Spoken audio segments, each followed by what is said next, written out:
생태계의 구성과 기능에 대해서 알아보도록 하겠습니다. 우선 생태계를 구성하는 요소들에 대해서 살펴보도록 할게요.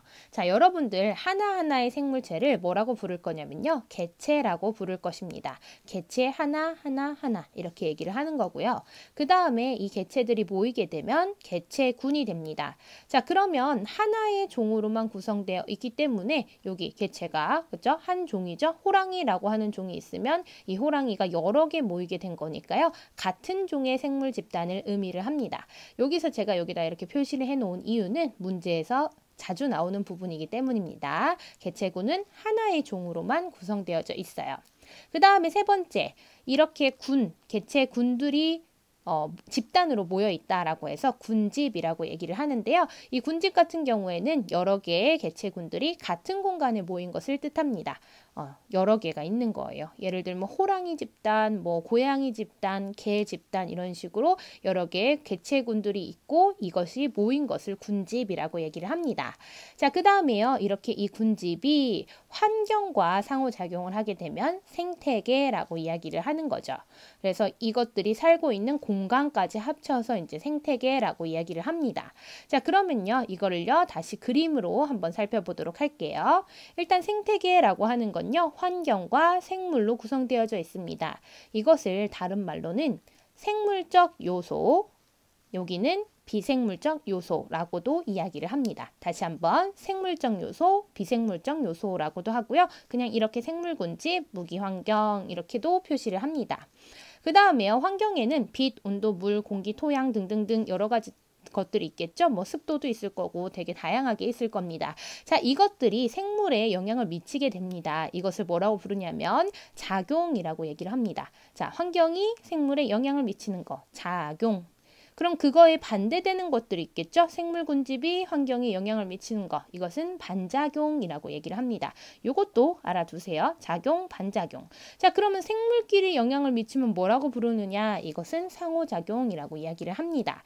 자, 여기서 개체군이라고 하는 것은 아까 전에도 얘기했지만 하나의 종으로만 구성되어져 있어요. 그럼 얘는 종 A, 종 B, 종 C입니다. 얘네들이 서로 작용을 하고 있는 거죠. 이렇게 개체군이 모이게 되면 뭐라고 부른다 그랬죠? 아까? 네, 요거는 군집이라고 얘기를 합니다. 그래서 여기가 생물 군집이 되는 거죠.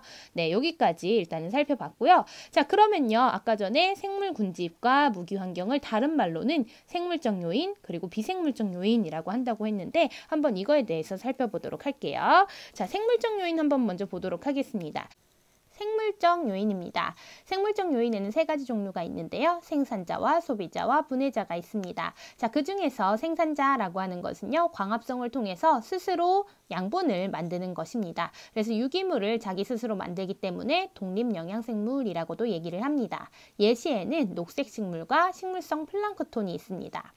자, 그 다음은요. 소비자인데요. 소비자는 생산자를 먹거나 아니면 다른 동물을 먹이로 합니다. 자, 얘네들 같은 경우에는 직접 유기물을 만들 수가 없기 때문에 다른 것들을 섭취하면서 살아가죠. 그래서 종속영양생물이라고도 얘기를 하고요. 생산자를 먹는 경우에는 초식동물, 그리고 다른 동물, 그러니까 소비자를 먹는 경우에는 육식동물이 되겠습니다. 자, 마지막으로 분해자인데요. 분해자는 동식물의 시체나 혹은 배설물에서 에너지를 얻는 것들을 이야기를 합니다. 자, 얘도 마찬가지로 스스로 영양분을 만들 수가 없기 때문에 종속영양생물이라고도 얘기를 하고요. 예시에는 버섯이나 곰팡이나 세균 같은 것들이 있습니다. 자, 다음은요. 비생물적 요인입니다. 비생물적 요인에는 이렇게 환경들이 있죠. 환경. 그래서 빛, 온도, 공기, 물, 토양 이런 것들이 있는데요. 얘는 생물의 생활 범위를 결정하게 됩니다. 자, 여기 보시면 환경 요인이라고 돼서 가로축이 되어 있죠. 그 다음에 여기는 생장 속도라고 되어 있습니다. 생장 속도가 빠르면 빠를수록 정말 잘 자란다는 얘기겠죠. 자, 그렇게 되는 범위가 여기입니다. 그죠? 여기 범위를 뭐라고 부르냐면 최적 범위라고 얘기를 하고요. 그리고 생물이 그래도 살아갈 수는 있는 범위를 뭐라고 부르냐면 내성 범위라고 얘기를 합니다. 어쨌든 느리긴 하지만 생장은 하는 속도, 이거를 내성 범위라고 얘기를 하는 거죠. 그렇죠? 자, 그러면 그때 제일 최저로 살아가는 것이 이제 최저 조건이고요. 그리고 제일 최고의 이런 상태가 최고 조건입니다. 이게 무슨 뜻이냐면요. 예를 들어서 온도라고 한번 해볼게요. 생물은 어떤 특정한 이제 최적 범위를 가지게 되겠죠. 최적 온도가 있어요. 근데 추우면요 살기가 어려워지겠죠. 너무 추우면 살기가 어려워지는데 그나마 제일 최저로 추울 때 이때가 이제 최저 조건이고요. 그리고 최고로 높을 때 이 정도까지는 그래도 살 수 있다라고 하는 게 최고 조건이라고 하는 것이에요. 자, 그러면 생물이 생활하는데 가장 적합한 환경 조건은 뭐라고 아까 부른다 그랬죠? 최적 조건이라고 얘기를 합니다. 최적 범위라고도 얘기를 하고요. 그 다음에 내성 범위, 여기가 이제 여기서부터 여기까지가 내성 범위인데 이 내성 범위를 벗어나게 되면 이제 살 수가 없어요. 여기도 그렇고 여기도 그렇고 그렇죠? 자, 이런 경우에는 제한 요인이라고 얘기를 합니다. 자, 그럼 만약에 온도가 여기가 너무 높아서 이제 이렇게 되면 살 수가 없겠죠. 그렇죠? 최고 조건을 넘어갔기 때문에 이때는 이 제한 요인이 온도가 되는 거겠죠. 이런 식으로 이제 생각을 해볼 수가 있겠습니다.